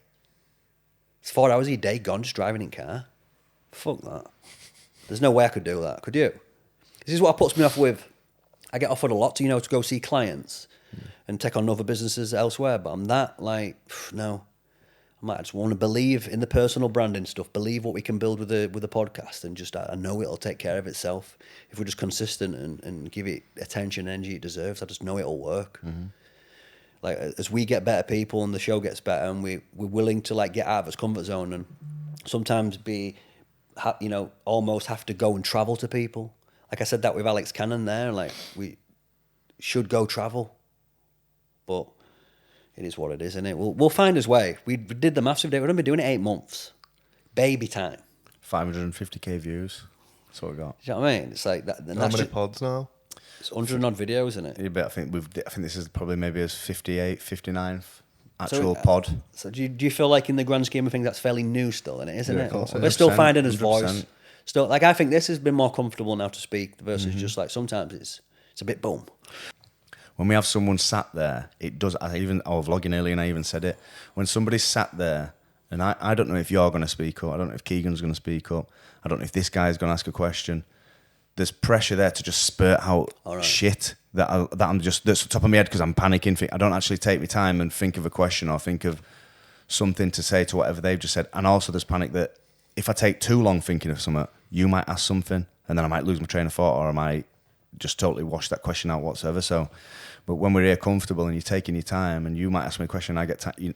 No one else is going to speak up. You just ask me a question. I can take a couple of seconds and think about it. Then you can talk at length and knowing that no one's going to interrupt or no one's going to want to ask you a question in between that. So if you can just get used to that when we've got somebody on it, just me and you slow everything down, make them feel comfortable. If you're just chucking questions at them constantly, they're chucking them back at you and they're not actually answering them how they want to answer them. They're answering them how they think you want to hear the reply. Makes sense. I think Danny's really good at that though, because like when you ask 100%. Danny a question, you see him take yourself back to that, and it brings every raw emotion that I felt in that time, and it really takes you back. And he takes time in his sentence as well. He might say like, "Yeah, well, it takes me back to about 92." I was only born then, so it won't. But like, he just really takes his time to just dive back into his thoughts, knowing that no one's going to jump in on what he says. But he's shown that that's possible. And if you listen to Elon Musk speak, he takes an overly long pause between answering the question. But sometimes it just does silence. I think there's, it's like you can see him computing. You can see him computing. Whilst we're here, to be like, follow the pod, turn your notifications on, subscribe to OnlyFans, do whatever. Big Red's got OnlyFans now. If you want to see some ginger dick. Are you just slinging dick all over it? All over. Oh, yeah. Yeah. Did you find... No, let's talk about this, actually. This is a fucking very good talking point for me to understand this. Like, did you do it... we'll have like an intervention here. Did you do it solely for the money, or did you feel like it was something you wanted to do? So, I'm not sure. I'm not sure because I am enjoying it now. Yeah. I do enjoy it, to be fair, and I just think it'd have been daft not to take that opportunity with having him side of me, really. Yeah. It's funny because obviously when I've had OnlyFans for 5 years, if I ever spoke about it to any of my girlfriends at the time, they're like, fucking no chance. I had OnlyFans when I met Emily, so she was like, yeah, you're already doing it. But what we all miss is like when you first said... She's been sound with it, to be fair. Was she taking your pictures and that? Yeah, she took a few pictures, to be fair. She's been helping me out loads of it. She's been absolutely fine with it, to be fair. Would you ever get her, if it comes to a stage, get her involved in it? Yeah, so she'll do a Christmas deal, like, with it. Yeah, but what does Christmas deal, what's the offer? I'm not sure. That's just Big Red in a fucking Santa's that just going to town on her. So you're going to set about her? Yeah. Love that, mate. Maybe it could be a fucking... move to spruce up sex life, that like if you know you've got to fucking perform, you can't be there just fucking. I'm telling you now, slow Joe, can you? I'm telling you now though, when it like I've done. I know you. Oh, sorry to interrupt. I'll let you say it. I know you've said about before about desensitizing. It has desensitized me a lot. Yeah. Just like being on Twitter and that, and it's just like, what the fuck? And you it's see just it like, too much. Yeah, I don't want to see that. And it's like just constant. So like Twitter now, I literally put a post on and then I'm off it. Yeah. And I'll reply to a few comments or a few messages. I think like Ellis on purpose. Like when these guys ask if I've got it, like makes out that I do. I have done that a couple of times. I get a few fucking strange requests, requests in Instagram. I have done that a few times, but that was like when we first started doing podcasts and people were like, "Has your mate Josh got it?" I was like, give him a message. He'll probably send you some pictures. Now I've got you back though. Now people are like, Well, actually, I have got you back, but I was being a bit greedy here. One of the lads who's a regular money sender, but he's a bit of a tight cunt, sends like 5s and 10s every now and then. He's like, is there any way that anything I can treat Josh on? So I could have sent, For fuck's sake! I could have sent him your way, but he's a tight cunt, and I just knew it wouldn't be worth you setting up Cash App and have a conversation with this guy over a 5 or a 10. I can send him your way if you want. No, not for a 5, mate.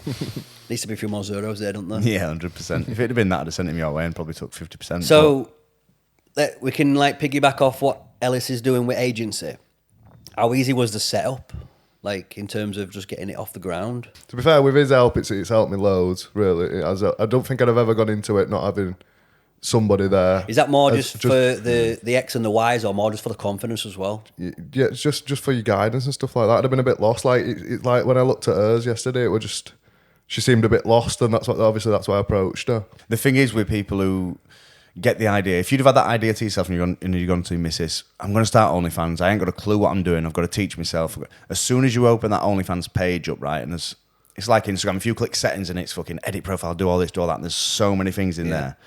OnlyFans is exactly the same as that. There's queue, fucking schedule that, and you're just like, where the fuck's the post button? How do I even get followers? Like, I'd be on a mass DM spree, mate. Yeah, but who do you DM now? That's just pure gays. Yeah, but where do you find them? You got very easy on Instagram. What are you going to do? Kenzie, have you got any gay mates can message? Yeah, I just go to Kenzie's always followers. Yeah, I suppose. Be fucking when I had no money, that's what I did. My approach were always DMs. Yeah. I had no money for paid media. I didn't know how to pick a camera up. I didn't know how to do any of that. Like mine were just, I built all my businesses at the beginning from cold DMs. I knew the hook. I knew the strategy. I knew I could send free pics to these people as well. Thing is, so then you've got that nailed down, right? Then, so then it's building your OnlyFans up. How often would you be?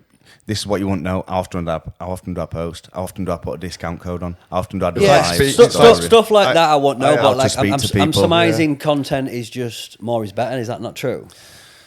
Not really, because you can be too much. If you're posting 3 to 5 times a day, people just I'm sick of seeing it. Yeah, 100%. But if you post daily at the same time, 4 o'clock in the afternoon, people know that when they finish work, I wonder if he's putting a picture on yet. Yeah, that's fucking elbows in, and it makes it a bit more quality. The fact you only put one on. So are you targeting the gay audience? What we're going with? Yeah, straight gays. 100%, mate. It's where the money is. I just said to that girl, she said, "What can you help me with?" I said, "Well, you won't have to worry about doing anything with your OnlyFans apart from going live if you ever needed to. The agency will deal with posting, messaging, cold calling, pay-per-view messages." Why don't you just go like live karaoke naked? Can't sing. You can't. Fuck so.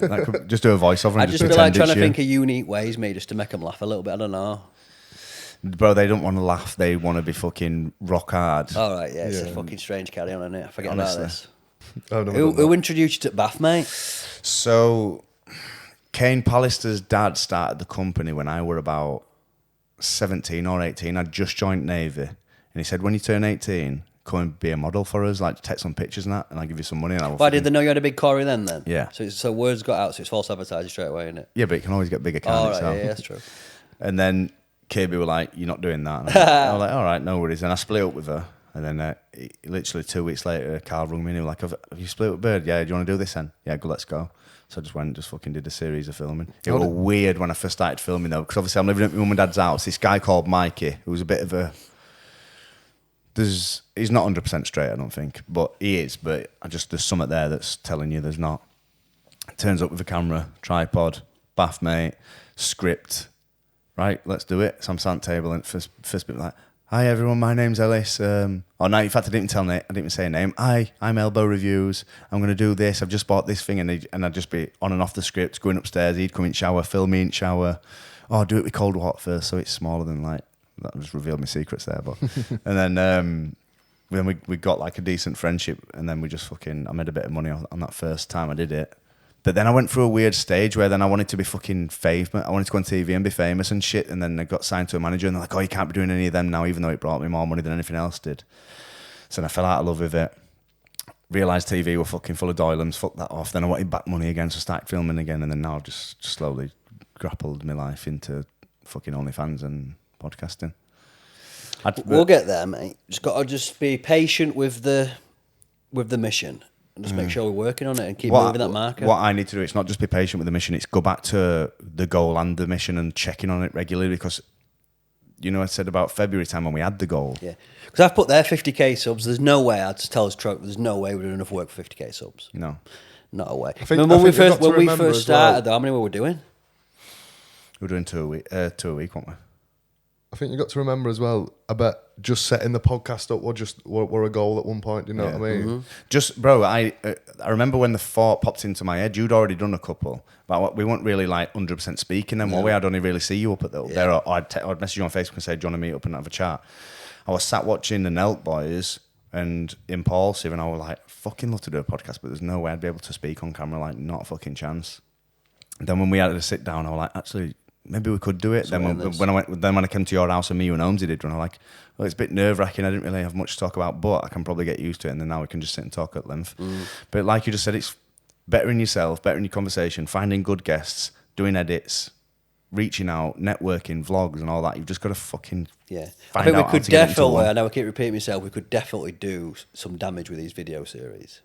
That's just like even some of these guests who I've got in my network who necessarily wouldn't give a half a day up to come and travel here, film, and have to go back, you know. But we went to them.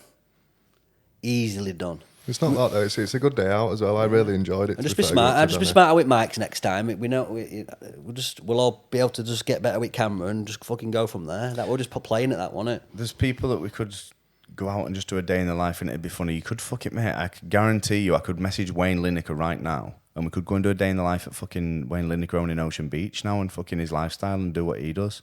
And that'd pop off. Talk me through this Jack. Is he an Essex lad who's boxed a big part of his life? Yeah, he is. He's boxed from being a kid. And I remember when he first were in Love Island and I saw he was a boxer and I YouTubed him and he was decent. Also, then. Jack were in Love Island. I surmised he were in Only Way is Essex. No, he were in Love Island. It didn't seem like a. You wouldn't think you were a He boxer, don't- would but- you? but It when he didn't come first across went that into way. Love Island, he were a little chubby. Yeah.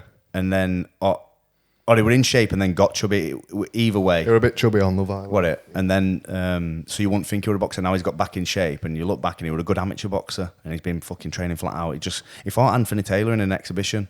I ain't actually watched how that went yet, but he's not Technically to be, sound. Yeah, he's not to be Come on then, underestimated. let's fucking mate. dissect The fight. him and Warren. What's going to happen there? Unless Warren's fucking training like a professional and learning quicker than most boxers would do, I think he's going to really struggle with it. Like, I'll back him all day long. I'll be in crowd and support him if we get... Have they said how many rounds it's going to be? Nah, but I'm presuming it'll be like 5 rounds probably.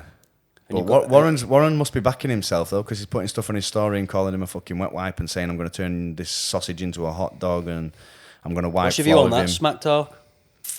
It's not the smack talk I'd be using, especially not if I'm going to meet Andrew Tate and thinking I'm a gentleman and this is how men should be doing it, and then calling people sausages and...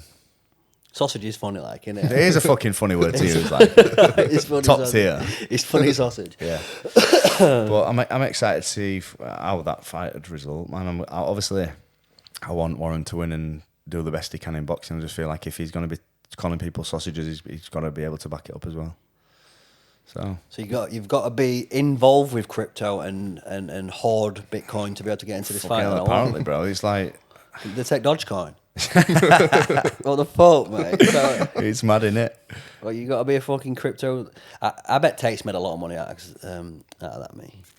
Yeah. I don't know enough about all this, me. Ben always I says... don't give a fuck about I it, buy that's stuff, why. mate, just goes down. So I don't get it. The only times I've ever bought it is when I've listened to Kieran Hart and he's gone. How much did you lump in? I think I spent about $3,500, and it went. I think it went with Vince. Oh, to be fair, my Bitcoin's up 2% today, but like overall down 4%. So it's not a very good investment, Benny. That's what I tell him, mate. It's like, yeah, Kieran were like to me, like it's a long game. Fucking just put $2,000 in and just wait for it to and then within about 2 or 3 weeks, gone. And I'm like, it's gone. He's like, no, it's a long game. I'm like, it's gone. There's zero in it. Yeah. There's no game. Yeah. Nothing left. Disappeared. But- I think with that, it's fear and greed, like any markets, and you need to know when to get in and when to get out, and it's like a calculated gamble. Yeah, and you got to be watching it like all the time and studying it and looking for patterns and that. I'm just wanting to put my money in, check it in 10 years and see if it's tripled. Yeah. If it hasn't, I don't want to do it. Yeah. Do you ever think about that though? So you won't give us fucking disclose us full financial fucking. Do you think about investing at all? You? Not at all. Not at all.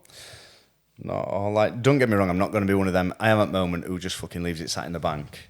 But when I feel I'd rather invest it into doing trips and something that's going to make the YouTube channel pop off, rather than fucking trying to buy houses or trying to put it in crypto or whatever. I just like to have a little healthy balance and be able to go on holiday and spend it on equipment or holidays or trips or anything that I'd need to like that me. Because I feel like feeding this brand will pay off just as well as I could go and put 50 grand on an house now and rent it out and do whatever they do, and then in 20, 30 years time it'd be mine. Or I can invest a couple of £100 into this every month and slowly build it up, and then at some point it'll get to a stage It's a cash cow then, isn't it? And we doing what we love. I don't fucking love buying and selling houses, do I? No. And you never know. What happens first day where your tenant's in house and it's just like, I'm not paying you this Exactly. month? Fuck all. What are you going to do? I'm just going to go and fill all the family This in. is what I think. And then I'm going to go to jail. This is what I feel would go wrong for you. 100%. Yeah. And they can do that. They can stop doing it, and you've got to like let them live. Especially It if you've got seems to kids be, with them, it bro. seems You to lose. be in their favour, doesn't it? The tenancy agreement seems to be in the renter's favour, Yeah. which is stupid when you're not the owner, No, the homeowner. I'd be sending Christian boys round to go pull them out. Yeah, it'd be sickening that 3 way. a.m. Yeah, fucking. Off the nut. In IVs. Yeah. Yeah, I'd be out of Yeah. You want to go on our last?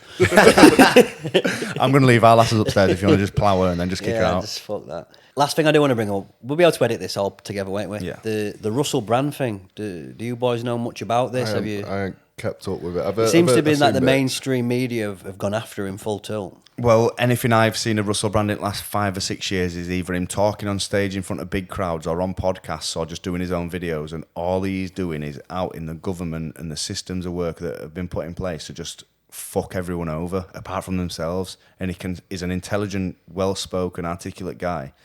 He can fucking rinse these people, and I think they've seen the danger in him and they're just trying to shut him down anyway.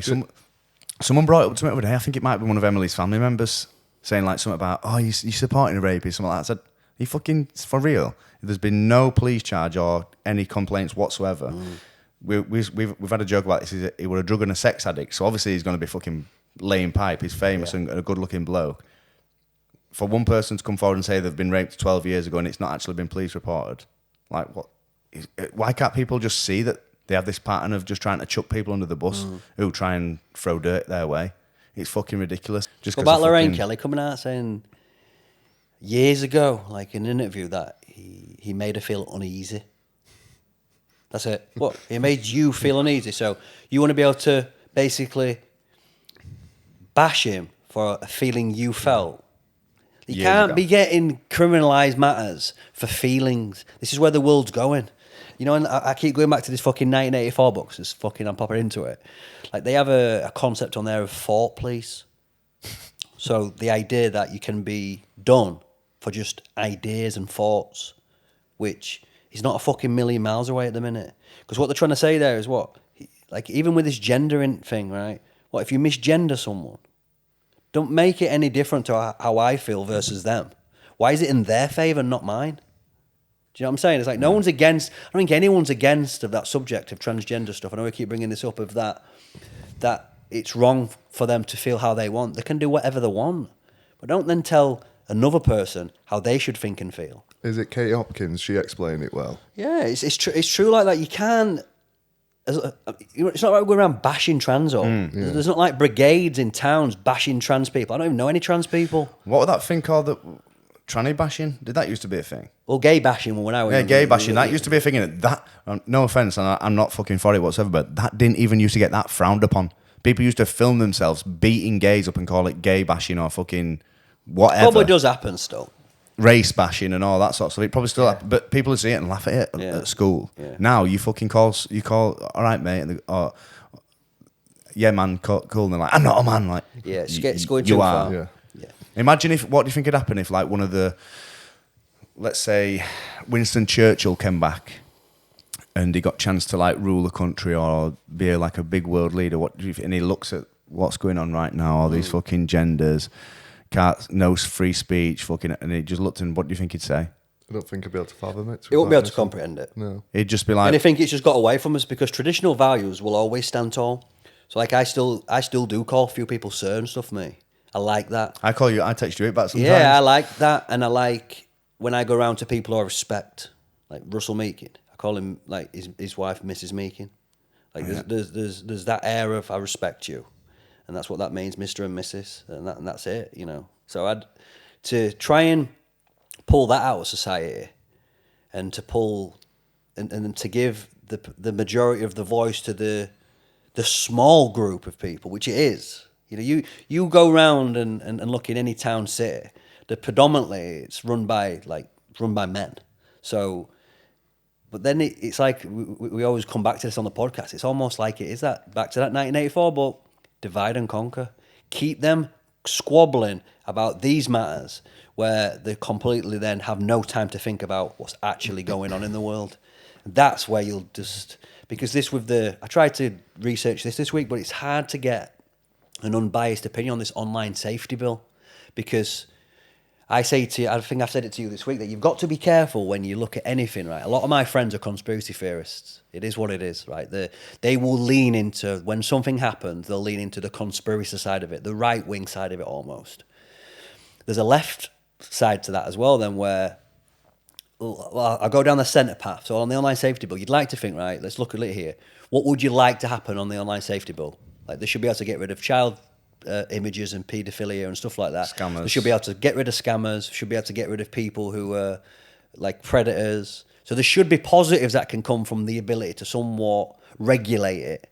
But from regulation, what you've got to be careful there when you regulate something is who's regulating it. Yeah. What's their agenda? But it's got that skewed now that you can't even have conversation. But like, no, who is regulating it? What's their political beliefs or biases? You can't have this conversation because people just don't know. Like, oh, you're racist. You're transphobic. What are you fucking talking about? It's like freedom of speech should be paramount. Do you know what I mean? And freedom of thought is very critical. Like you cannot begin to police that, of how someone thinks or feels or what they believe. Like, you can only police actions. Do you know what I mean? That's in law, that you've done an action which society, most people will believe in. You know, like there's hierarchy in there: murder, rape, like the sexual assault, there's beating people up, GBH. They're still not in that order though, are they? No. Like Ben was saying to me, that he's saying that some of these paedophiles are getting away with 30-day rehabilitation orders. It's like, what the fuck? Who thinks nonsense right? Well, look at everyone who's fucking ruling the world, mate. Do a nice little outro, fucking. Let's get us. We're nearly at 5K. Yeah, you've got it there. Well, no, just you're so. the boy. Where are we at? You're the man. 4,000. I think we're like on 4,958. The goal. My goal's 50K, but I think that's a bit of an audacious task for where we're at. So I think the next goal needs to be 10K. The official goal that we started when we first was 10K by the end of this year, and I feel like we could potentially do it. That's a big ask, but boys, just do us a favour. Share it. I think that's easy to do, innit? Like, get the content out there. If you like what we talk about, whether it be the shorts, the full podcast, share it. Subscribe, you know that. Like it. What else helps the channel? Commenting. Getting your notification bell on, so that when we upload anything, short, podcast, vlog, whatever, if you've got your notification turned on, you'll get a notification, so you won't miss any of the content. But the main thing really is subscribing to the channel. Whether you fucking hate the channel, you're never going to come back, you can't stand me, Josh or Keegan, just fucking stick a subscription on there, mate. That's it. And what I will say as well, for the boys who have been diehards who watch the pod week in, week out on the video series, if you've got any ideas, guests who do show up, or video series for Day in the Life, chuck us a message, get involved. We want to fucking grow it together. So that's sort of my little hook and pitch. I'll tell you what else we could do. Like, just we talked about, we don't want to get guests on that are just got big followings or they're hot right now, they've got a fight coming up. We just want to get interesting people. And if there's any of the viewers out there that've got an interesting story or some topics that they know in-depth knowledge about, give us a message and just come and jump on one of the pods with us. That's the one. I think that'd be good, getting one at Patreons or one at subscribers, just come and jump on a pod. I was speaking to one of my pals earlier. He's in Marines, but he's putting in for SAS. But he'd be willing to come on once he's passed it. An idea that I did have, but it's entirely up to you. So you know, these XL bullies have been somewhat banned. Yeah. My sales manager is a breeder of them. I'm owner of one. Oh yeah. Well, one of the main guys in the space wants to come on the podcast. I think that could be interesting. I know it's very niched and specific of what we'll be talking about, because it will be about the Would it not be your dog's dad's owner? Do you know his name? She's a girl who we got. Yeah. I'll find out the information. He wants to come. He's got he a big might know, following. though. He's He'll got a big probably know following. Yeah. Bring dogs on as well. Yeah. I'll fucking sit here with big dog, mate. Yeah, fucking big XL bullets. Yeah, the fucking sales sick manager's dog. got one called Zeus, mate, and his fucking head's like that. Like, if that got... I know you shouldn't say this, because your default is... I, especially with all this stuff like going out, like Jax will full on wrestle Poe, like, and he knows what he's doing. But I just thought, if he did, he just... I want to be careful of what I'm bits. wording, because you don't want to say, well, what if it... But listen, if it fucking did get on here, you've got a fucking serious problem. Like, Theo, what's he going to do? Do you know what I mean? He might get a bit of blood, but listen, you kick him at knackers, he's fucking off, innit? Yeah. Whereas if them big dogs... But we'll word this before we leave it at this. Surely it's down to owner. Or do you get some wild dogs? No, I think what they're trying to say is that then dogs could switch no matter what. But I think if you bring bring that... feel that's in them that they can switch? But it's like, bro, people bring fucking lions and tigers up. And yeah, fair enough, they do sometimes switch on another, but they are born to kill. These dogs are not born to kill. No. Sometimes they might have a fucking off day where they might snap at you, but they're not going to fucking Have you seen them stories where people... Because monkeys are that cute, aren't they? Fucking, it'd be sick. Wouldn't it be sick to have a fucking monkey? Mate, I've always wanted yeah, a but monkey. do you know what some of these monkeys do sometimes? Have you seen it where they pull scalp straight off? Yeah. Do you know what monkeys do as well? Bollocks, go straight for bollocks. Ooh. Yeah. They seem to know where you're compromised. Just fucking tearing bollocks clean off. Seen them bite fingers off. And stuff like that. Yeah, they're just... I would like a little monkey that could just sit on here and just fucking chill with me though. Yeah, but they're still bad enough to rip your scalp off. It'd be funny on pod if it started just tearing you apart. Because I'd flee for door. We had this idea, like, off camera, and we'll close on this, that there'll be a time, right? It's called FullyGame. There'll be a time where we go fully in on this podcast. I don't think we're there yet. No. There'll be a time where it's either out of our control because it's grown to a level where it requires full-time focus. But I think that's the key there. Like, if you're selling your house, I can keep mine on. Just be willing to move around a bit. Well, anyway, I'm happy with that. Happy, boys? 100%. I got someone